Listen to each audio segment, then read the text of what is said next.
আজকের আলোচনার বিষয় ওয়ারিশান সম্পত্তিতে পুত্র কন্যাগণ কিভাবে সম্পত্তি পেয়ে থাকেন।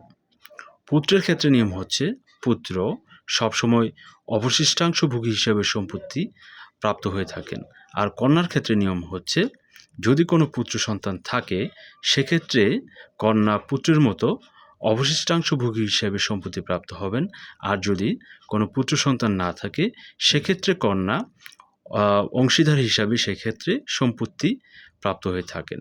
সেক্ষেত্রে নিয়ম হচ্ছে যদি কন্যা একজন হন তাহলে তিনি সম্পত্তি প্রাপ্ত হবেন 2/1 আর যদি কন্যার সংখ্যা 1-এর অধিক হয় সেক্ষেত্রে সম্পত্তির পরিমাণ হবে 3/2। আর যদি পুত্র কন্যার মধ্যে সম্পত্তি ভাগাভাগি হয় সেক্ষেত্রে নিয়ম হচ্ছে 2:1 অনুপাতে সম্পত্তি ভাগ বন্টন করতে হবে, অর্থাৎ পুত্র সম্পত্তি প্রাপ্ত হবে 2 ভাগ এবং কন্যা সম্পত্তি প্রাপ্ত হবে 1 ভাগ, অর্থাৎ পুত্র সবসময় কন্যার দ্বিগুণ সম্পত্তি প্রাপ্ত হয়।